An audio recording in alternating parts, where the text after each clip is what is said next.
चौधरी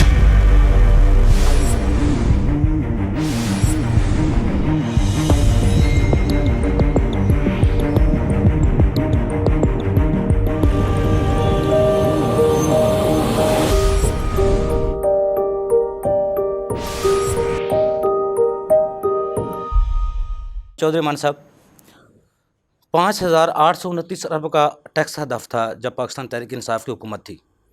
हुकूमत ने पेट्रोल की कीमतें रोकी रखी, लेकिन बजट इंक्रीज़ कर दिया था, 6,150 अरब रुपए का कर दिया था। अगर हम उसमें देखें, हुकूमत ने रिज़र्व भी पाकिस्तान तहरीक इंसाफ ने छोड़े, पेट्रोल को कीमतों को भी काफ़ी हद तक मैनेज करके रखा, लेकिन उसके रिज़ल्ट हमें बाद में कैसे भुगतने पड़े वो सबके सामने। वो क्या उनकी पॉलिसियाँ ठीक थी पाकिस्तान तहरीक इंसाफ की, जो हुकूमत 13 जमातों की इत्तेहादी हुकूमत उसको संभाल नहीं पाई? बिस्मिल्लाह, शुक्रिया यूबी साहब।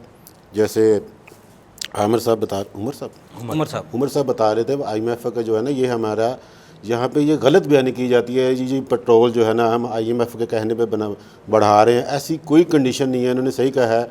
ये इनके अपने वज़ीर ख़जाना मिफ्ता इस्माइल साहब जो हमारे ऊपर इस टाइम क्या वर्ड यूज़ करना चाहिए, अवाम के लिए तो वो मुसल्लत ही किए हुए हैं। अवाम का तो उन्होंने गिरबान पकड़ा हुआ है। ठीक है, कहूँगा ये फोरम जो है सियासी फोरम नहीं है, ये टैक्स रिलेटेड और जो करंट इकोनॉमिक इश्यूज़ है उससे रिलेटेड है। यहाँ पे हम पॉलिटिकल बात नहीं कर रहे, हम तो बात कर रहे हैं जो इकॉनमी के लिए, पाकिस्तान के लिए बेहतर है। तो उन्होंने खुद आगे एडमिट किया, IMF ने ये कहीं नहीं हमें कहा आप जो है ना पेट्रोल की प्राइसेस बढ़ाएं। उन्होंने कहा हमें इतना रेवेन्यू चाहिए, वो आप अपने किसी भी एवेन्यू से जो है ना जनरेट करके हमें दें, आप सब्सिडी दें, हम आपको मना नहीं करते, लेकिन हमें रेवेन्यू का जो टारगेट है वो आपका टैक्स नेट को बढ़ाएं। PTI ने क्या किया था, जब उन्होंने 10 रुपये पेट्रोल पे कम किए थे, उन्होंने कुछ अदर सेक्टर से, अदर सोर्सेज से अपने कैपिटल एक्सपेंडिचर को, दूसरे एक्सपेंसेस को कट डाउन किया, जो कि शहाना खराजात जो थे वो उन्होंने कम किए। वहाँ से उन्होंने कुछ निकाला, कुछ और जगह से निकाला। तो उन्होंने जो 3 मंथ के लिए जो प्राइसेस फिक्स कर दी थी वो आवाम को एक रिलीफ दिया। उस वक्त जैसे अभी हमारी बात हो रही थी, उस वक्त मार्केट में, इंटरनेशनल मार्केट में पेट्रोल की जो प्राइस थी वो $125 पर बैरल थी। आज जो है 93 पे है। तो अब मोहतरमा मरियम नवाज शरीफ साहबा ने ज़िमनी इलेक्शन में जो कहा था, अब अगर इंटरनेशनल मार्केट में $1 का भी जो है ना प्राइस में कमी हुई तो हम उसको पास ऑन करेंगे। तो ये तो $40 से ज़्यादा का जो है ना डिक्रीज़ हो गया इंटरनेशनल मार्केट में। तो अवाम को जो है ना वो अभी रिसेंटली जो उन्होंने 6 रुपये बढ़ाए, 6 रुपये से कुछ पैसे जो बढ़ाए हैं, ओगरा ने कमी की, जो हमारे पास इन्फॉर्मेशन है, ओगरा ने जो कहा था वो पेट्रोलियम प्राइसेस कम की जाएं। उन्होंने ओगरा के अगेंस्ट जाके उसने बढ़ा दिया है। जैसे अभी उमर साहब ने कहा, वो मिफ्ता इस्माइल कहते कुछ हैं, 10 मिनट पहले कुछ कहते हैं, 15 मिनट बाद जो है ना कुछ और उसका रिजल्ट आ रहा होता है। इनको अवाम से किसी किस्म का जो है ना कोई एहसास नहीं है। अवाम से मतलब ये पाकिस्तान से कोई एहसास नहीं। अब जो 30 अरब रुपए इन्होंने फिक्स टैक्स रजीम के ज़रिए, बिलों के ज़रिए अवाम से वसूल करने थे, जो मिफ्ता इस्माइल साहब ने विड्रा किए हैं जी, वो 30 अरब का जो ज़राए हैं वो मिनी बजट की तरफ आ रहे हैं। वो को टैक्सेशन जब 30 अरब की दूसरे सेक्टर पे लगेगी फिर क्या हाल होगा? सर वो देखो ना, उन्होंने अभी असम्बली में जो था 4 सेक्टर में मिनी बजट लेके आ रहे हैं ना, शुगर, फर्टिलाइज़र, टोबैको और फर्टिलाइज़र, ये लेके आएंगे। जो उन्होंने उधर से विड्रॉ किया उसका कहीं ना कहीं तो पास ऑन करना है ना। 7,400 कुछ अरब का तो इन्होंने हदफ रखा था, होगा रिवाइज था। जो इनिशियल जो फाइनेंस बिल आया था उसमें जो है ना वो फिगर नहीं थी, 400 बिलियन का उसमें फ़र्क था। अब उन्होंने दोबारा उसको रिवाइज किया। अब ये देख रहे हैं वो भी मीट नहीं कर पाएंगे। तो अब ये हर महीने बाद आपको जो है ना मिनी बजट की शक्ल में कुछ ना कुछ होता हुआ आपको नज़र आएगा।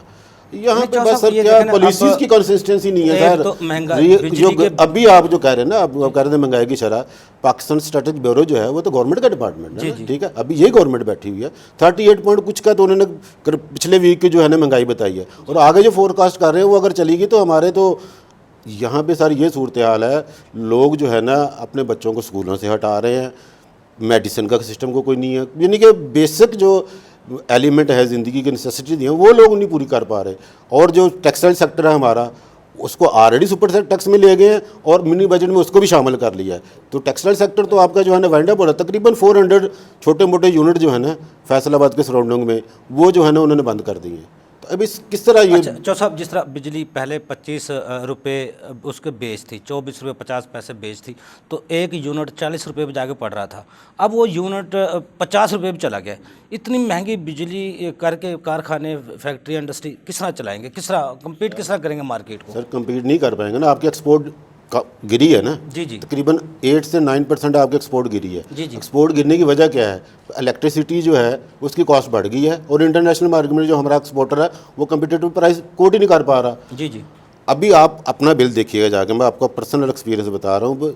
एसएन सुई गैस का जो बिल आया मुझे, उसमें 11,000 समथिंग की जो है ना उन्होंने एडजस्टमेंट के नाम से जो है ना मुझे मेरे बिल में वो डाल दिया है। जी जी अब 250, 300, 500, 1,000 का बिल आता नॉर्मल, अब उसमें 11,000 की एडजस्टमेंट। आप अपने लोगों का बिल तो देखे जाके, बिजली का अलग है, गैस के बिल देखा, अब 11,000 के 1,500 के बिल में 11,000 की एडजस्टमेंट डाल दी उन्होंने। अब ये लोग किस तरह करेंगे? लोग तो खाएगा फिर क्या, पकाएगा क्या, पिएगा क्या, बच्चों को तालीम क्या दिलवाएगा? देखा जाए तो डायरेक्ट इनडायरेक्ट टैक्सेस 22 करोड़ आवाम किसी न किसी तरीके से अदा सर करती है। मेजर भरमार जो है वो इनडायरेक्ट टैक्सेस की है। जी जी इनडायरेक्ट टैक्सेस का जो बर्डन है वो डायरेक्टली अवाम पे आता है। जी जी अब कोई भी चीज़ बाय करने जाते हैं तो आपको उसको इनडायरेक्ट टैक्स शुरू में उसमें पे करना है।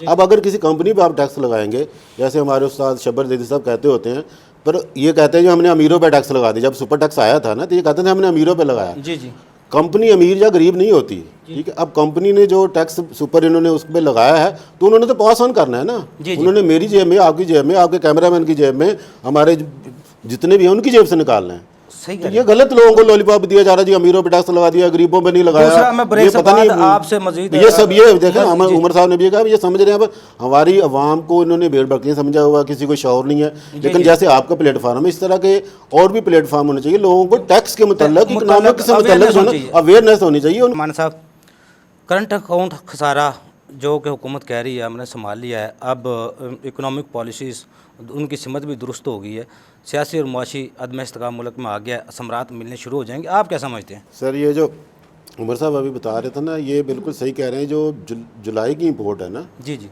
वो जो शिपमेंट पोर्ट पे पड़ी हुई है तकरीबन 2.5 से 3 बिलियन की फिगर है, ठीक है जी, ना। वो इन्होंने इंपोर्ट जो है ना डॉक्यूमेंट उसको रिलीज़ नहीं करवाने दिए।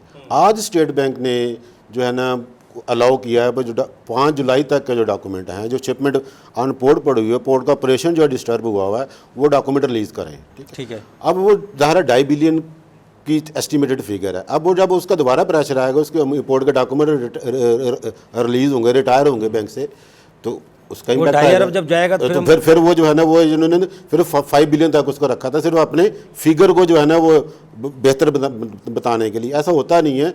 ये आर्टिफिशियल जो चीज़ें हैं ना, या ये वक्ती तौर पे जो है, जो ढंगटुआ वाली जो बात कर रहे थे, इस तरह जो है ना पॉलिसी मुल्क की जो है ना नहीं चलती। पॉलिसीज़ के अंदर जो है ना तसलसल बहुत ज़रूरी है। अच्छी पॉलिसी का कोई भी करे जिसका मुल्क को अच्छा बेनिफिट हो, उसको कंटिन्यू करना चाहिए। हमारे यहाँ बदकिस्मती ये है, जो किसी ने भी अच्छी पॉलिसी की होती है, दूसरी गवर्नमेंट आती है उसको कंटिन्यू कर देती है, आगे वाली आती है वो अपने एक्सपायरमेंट शुरू कर देती है।